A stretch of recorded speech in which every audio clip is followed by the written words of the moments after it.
faut être très clair, l'avenir de la voiture est électrique. Juin 2022, vous avez 53 000 € en poche. À ma gauche, la révolution. Une Tesla Model 3 propulsion. Avec son Donus, elle vous coûte 51 490 €. À ma droite, la valeur sûre. Une BMW 300 d. Malus inclus, son prix final tourne autour de 53 500 €. À l'époque, choisir la Tesla semblait être un coup de génie. On vous disait que le diesel était mort, qu'il ne vaudrait plus rien. L'avenir de la voiture électrique, c'est aussi évident que dire que le soleil est jaune ou que le ciel est bleu.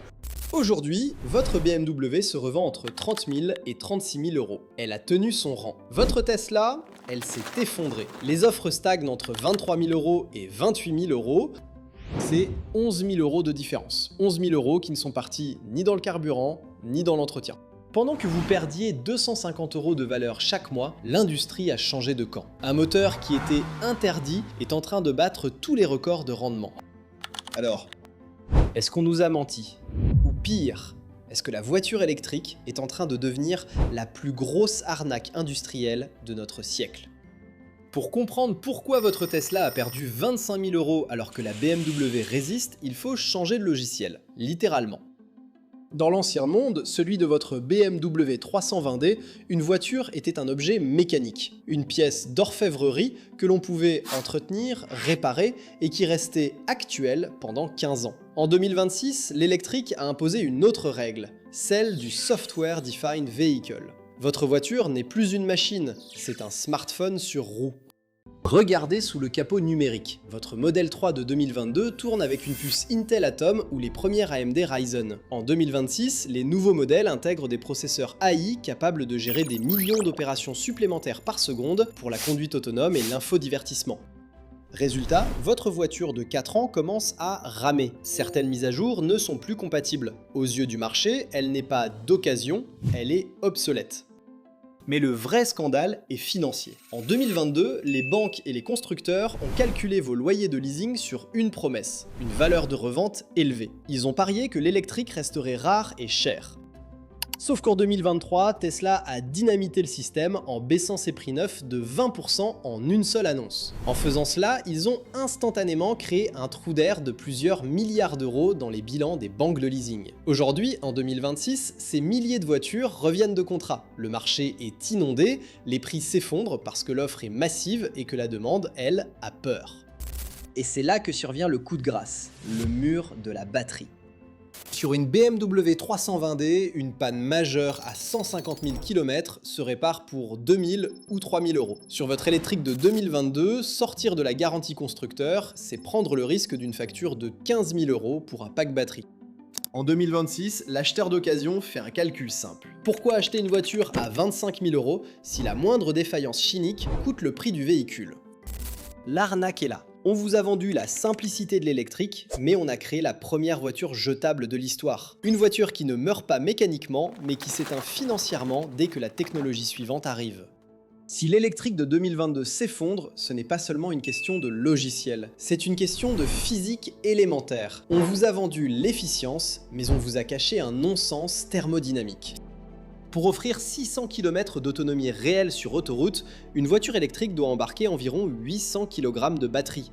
800 kg de métaux rares que vous devez accélérer, freiner et déplacer à chaque seconde, même pour aller chercher votre pain. En 2026, ce surpoids est devenu l'ennemi public numéro 1 de votre portefeuille. Il use vos pneus 2 fois plus vite et sollicite des suspensions coûteuses qui s'affaissent prématurément. La densité énergétique d'un litre de carburant liquide reste 50 fois supérieure à celle des meilleures cellules lithium-ion. Pendant que l'Europe s'obstinait à vouloir compenser cette faiblesse par des batteries toujours plus lourdes, le reste du monde a choisi une autre voie, la rupture du rendement thermique. Regardez ce chiffre, 46,06%. C'est le record mondial certifié début 2026. Pendant un siècle, les ingénieurs pensaient qu'un moteur à combustion ne dépasserait jamais les 40% d'efficacité. Ce verrou vient de sauter. Grâce à des taux de compression records et une gestion électronique ultra précise, ces nouveaux blocs chinois et japonais consomment désormais moins de 3 litres par 100 km.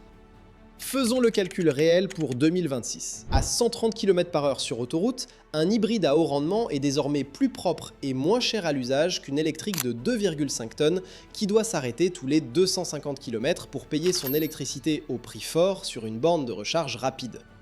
Toyota vient d'enfoncer le clou avec ses moteurs ultra compacts. Ils sont si petits qu'ils permettent de dessiner des voitures aussi aérodynamiques que des Tesla, supprimant le dernier avantage visuel de l'électrique. L'arnaque physique est là. On a tenté de remplacer un réservoir de 50 kg par une pile de 800 kg en vous disant que c'était le progrès. En 2026, la science a tranché, l'avenir n'est pas dans le tout batterie, mais dans le moteur thermique de rupture capable de brûler proprement des carburants liquides. Pourquoi nos dirigeants et nos constructeurs s'obstinent-ils dans une voie que la physique et le marché rejettent désormais? La réponse n'est pas écologique, elle est structurelle. En basculant vers le tout électrique, l'Europe a commis une erreur historique. Elle a troqué son avance séculaire dans la mécanique thermique contre une dépendance totale à une chaîne logistique qu'elle ne contrôle pas. Pour chaque batterie produite sur notre sol, les matériaux critiques, du lithium au graphite, passent par le filtre de la stratégie industrielle chinoise. Mais le plus cynique se passe dans les bureaux de Stuttgart et de Paris. Officiellement, on prône le Made in Europe et on réclame des taxes sur les voitures chinoises. Officieusement, les constructeurs européens achètent déjà leur survie en Chine. Stellantis a investi 1,5 milliard d'euros pour devenir l'exportateur mondial des technologies de Leapmotor. Volkswagen a déboursé des centaines de millions pour utiliser les plateformes logicielles de Xpeng. Nos marques historiques ne sont plus des concepteurs, elles sont devenues les distributeurs occidentaux de technologies qu'elles n'ont pas su inventer à temps. Pourtant, le signal le plus inquiétant vient de Pékin lui-même. Alors que l'Europe s'enferme dans le dogme de la batterie, le gouvernement chinois a discrètement publié un avertissement à ses propres champions. La guerre des prix et le surinvestissement dans l'électrique pure ne sont plus soutenables. La Chine réinvestit massivement dans les motorisations hybrides à haut rendement. Pourquoi? Parce qu'ils ont compris que pour dominer le marché mondial, notamment en Asie du Sud-Est, en Afrique et en Amérique latine, la flexibilité du carburant liquide est imbattable. L'arnaque est ici à son sommet. On impose aux conducteurs européens une technologie contraignante au nom de la souveraineté, pendant que les acteurs qui détiennent ces technologies font déjà demi-tour vers le thermique de pointe pour assurer leur avenir mondial. L'Europe n'est plus le leader de la transition, elle en est le dernier client captif. Pour clore ce dossier, oublions les promesses marketing et regardons la seule vérité qui compte, votre relevé bancaire après 4 ans d'utilisation. En 2026, le mirage des économies à l'usage s'est dissipé. Premier choc, l'assurance. Parce qu'une légère touchette sur un pack batterie peut mener à une mise en épave technique, les assureurs ont ajusté leurs primes. En 2026, assurer votre électrique coûte en moyenne 25% de plus qu'une berline thermique équivalente. Deuxième choc, les consommables. Ce poids de 800 kg de batterie que nous avons analysé n'est pas gratuit. Il impose un couple instantané qui rabote vos pneumatiques. Sur une Tesla Model 3, vous changez vos trains de pneus 30% plus souvent que sur votre BMW 320d. À 200 € l'unité, le calcul est rapide.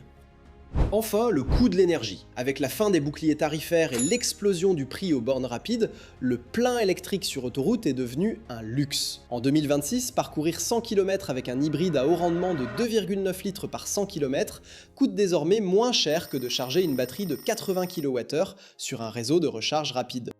Ajoutez à cela le gouffre de la valeur résiduelle que nous avons ouvert au début de cette enquête. En tenant compte de la décote, de l'assurance et de l'entretien, le coût réel par kilomètre de votre électrique de 2022 est 40% supérieur à celui de votre diesel. L'arnaque n'est plus une théorie, c'est une réalité comptable.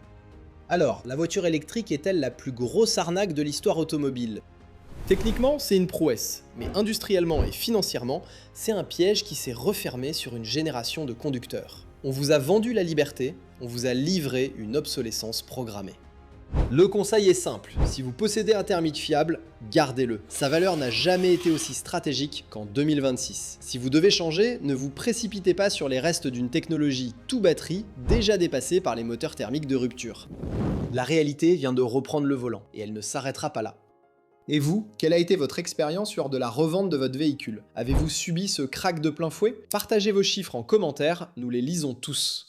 Abonnez-vous pour ne pas manquer notre prochaine enquête sur les coulisses de la logistique mondiale. À très vite sur Electruc.